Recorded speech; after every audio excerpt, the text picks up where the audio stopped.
दोस्तों आज की वीडियो का हमारा टॉपिक है कोई भी 3 फेस की जो मोटर होती है तो या तो हम उसका स्टार में कनेक्शन करते हैं या तो फिर डेल्टा में कनेक्शन करते हैं। तो आज की वीडियो में पूरा आपका ये जो भी डाउट है स्टार और डेल्टा कनेक्शन के बारे में, तो आपका जो डाउट है सब क्लियर होने वाला है इस वीडियो में। तो जो भी दोस्तों हमारे पास में मोटर होती है तो उस मोटर में 6 टर्मिनल होते हैं। ये देख सकते हैं इस तरह 3 ऊपर टर्मिनल मिलेंगे आपको और 3 नीचे, है ना। तो मैं दोनों बना लेता हूँ। एक में आपको स्टार कनेक्शन के बारे में बताऊँगा, एक को डेल्टा में। तो जिस तरह से दोस्तों हम ये ऊपर के टर्मिनल शॉर्ट कर देते हैं, यहाँ से RYB तीनों फेस दे देते हैं RYB, तो इस तरह से हमारा स्टार कनेक्शन होता है। और इसी तरीके से दोस्तों अगर आपको डेल्टा कनेक्शन करना है तो RYB इनमें देंगे, तीनों में RYB, और ये जो मोटर के टर्मिनल रहते हैं तो उसको शॉर्ट कर देते हैं। तो ये इस तरह का दोस्तों अपना ये डेल्टा कनेक्शन हो जाता है। तो दोस्तों इसके बारे में थोड़ा सा आपको बताना चाहूँगा। ये जैसे अपना स्टार कनेक्शन हो गया और ये हो गया डेल्टा कनेक्शन। तो इन दोनों में अंतर क्या है दोस्तों, यहाँ आगे वीडियो में आपको पता चल जाएगा। तो पहले मैं स्टार कनेक्शन के बारे में आपसे बात कर लेता हूँ। तो जैसे दोस्तों अपनी किसी मोटर में 3 फेस की मोटर में 3 वाइंडिंग होती है ना। जैसे ये हमने बना लिया, तो जैसे हमने RYB फेस दिया है ना, इसमें एक वाइंडिंग में R हो गया, एक में Y हो गया, एक में B। अब तीनों फेस हमने यहाँ से दे दिया। और इधर में क्या होता है दोस्तों, जैसे आपने शॉर्ट कर दिया तो ये वाइंडिंग के दूसरे सिरे जो हैं आपस में शॉर्ट रहते हैं। तो यहाँ पे दोस्तों ये आपका ये न्यूट्रल बन जाता है। कभी भी आप प्रैक्टिकल करके देख लीजिएगा, यहाँ पे आपको करंट नहीं मारेगा, यहाँ पे आपको न्यूट्रल मिलेगा। मतलब अगर आपको जानकारी से, है ना, तो ये आपका न्यूट्रल बन जाता है और तीनों फेस जाते हैं। तो 220 वोल्ट 220 वोल्ट 220 वोल्ट तीनों में 220 वोल्ट जाते हैं। और अब हम बात कर लेते हैं डेल्टा में क्या होता है। ये जैसे हमने शॉर्ट किया तो आपको पता भी होना चाहिए कि शॉर्ट होने से क्या। दोस्तों बात कर लेते हैं, उसमें भी सेम अपनी इस तरह की 3 वाइंडिंग रहेगी, R की, Y की और ये B की। तो ये अपना स्टार्टिंग हो गया, एंड हो गया, स्टार्टिंग एंड हो गया। इनमें दोस्तों आपको UV मतलब देखने को मिलेगा, तो इससे कोई दिक्कत नहीं समझने के लिए है। तो इनमें होता क्या है दोस्तों, मैं आपको बताता हूँ। तो जैसे मान लीजिए ये अपना मोटर के टर्मिनल हो गए, है ना, नीचे के 3 टर्मिनल और ऊपर के 3 टर्मिनल हो गए। तो इसमें जब दोस्तों अपन मतलब शॉर्ट करते हैं, है ना, शॉर्ट किए और यहाँ से जब RYB देते हैं तो होता क्या है इनमें दोस्तों, इन सब बाइंडिंगों में 2-2 फेस जाते हैं। डेल्टा का मतलब ये होता है कि एक बाइंडिंग में 2 फेस जाएंगे। जैसे एक बाइंडिंग है ये, अगर इधर से R जा रहा है तो इधर Y मिलना चाहिए, इधर से Y जा रहा है तो इधर B मिलना चाहिए, है ना, इधर से B जा रहा है तो इधर R मिलना चाहिए।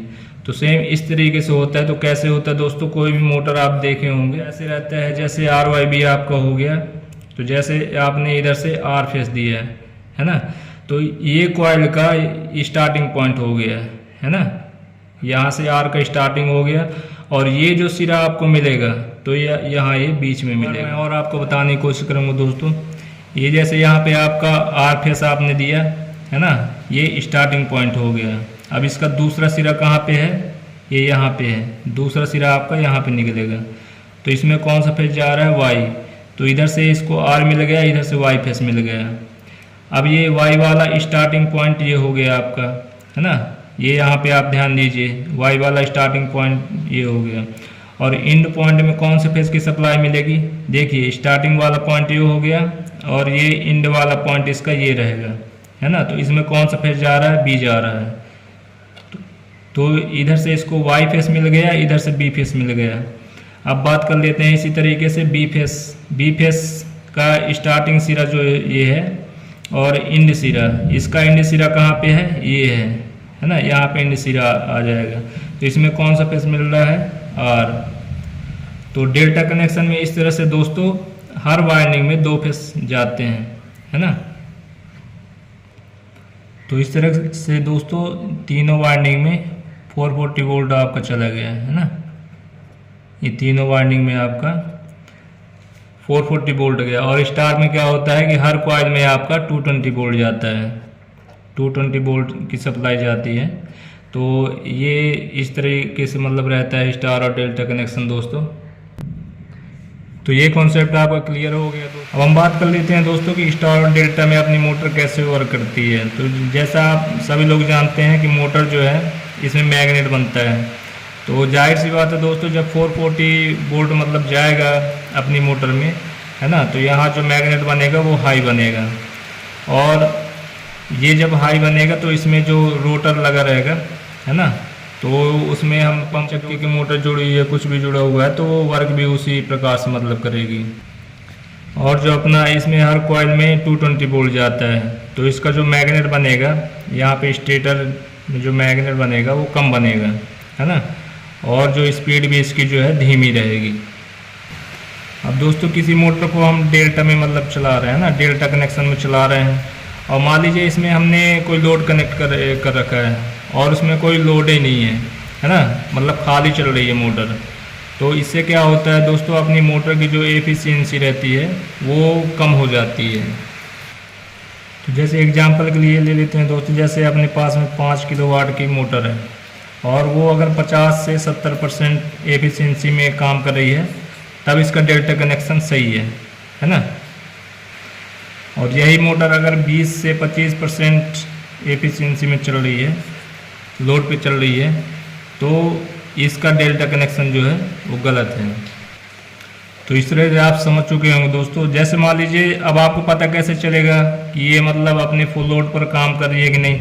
तो मान लीजिए जैसे 5 किलोवाट की मोटर है, मान लेते हैं कि 10 एम्पियर लेती है ना, और ये मोटर आपकी ले रही है 2 से 3 एम्पियर। तो इसका मतलब ये है कि इसमें कोई लोड ही नहीं है। तो आपको क्या करना है कि डेल्टा से हटा के और ये स्टार में इसको मोटर को चलाना है। इसमें से क्या होगा कि आपकी एफिशिएंसी बरकरार रहेगी और मोटर की लाइफ ज़्यादा होगी। और इसी का उल्टा आप अगर इसको डेल्टा में कनेक्ट रहने देंगे और ये अपनी 20 से 25% लोड से आपकी मोटर की क्षमता जो है कम हो जाएगी और जल्दी ख़राब हो जाएगी। तो उम्मीद करता हूं दोस्तों कि आपको ये टॉपिक समझ में आया होगा, और कोई भी अगर आपका सवाल रह गया हो तो आपका जवाब दूंगा, या तो फिर उस टॉपिक पे वीडियो बना दूंगा। धन्यवाद दोस्तों।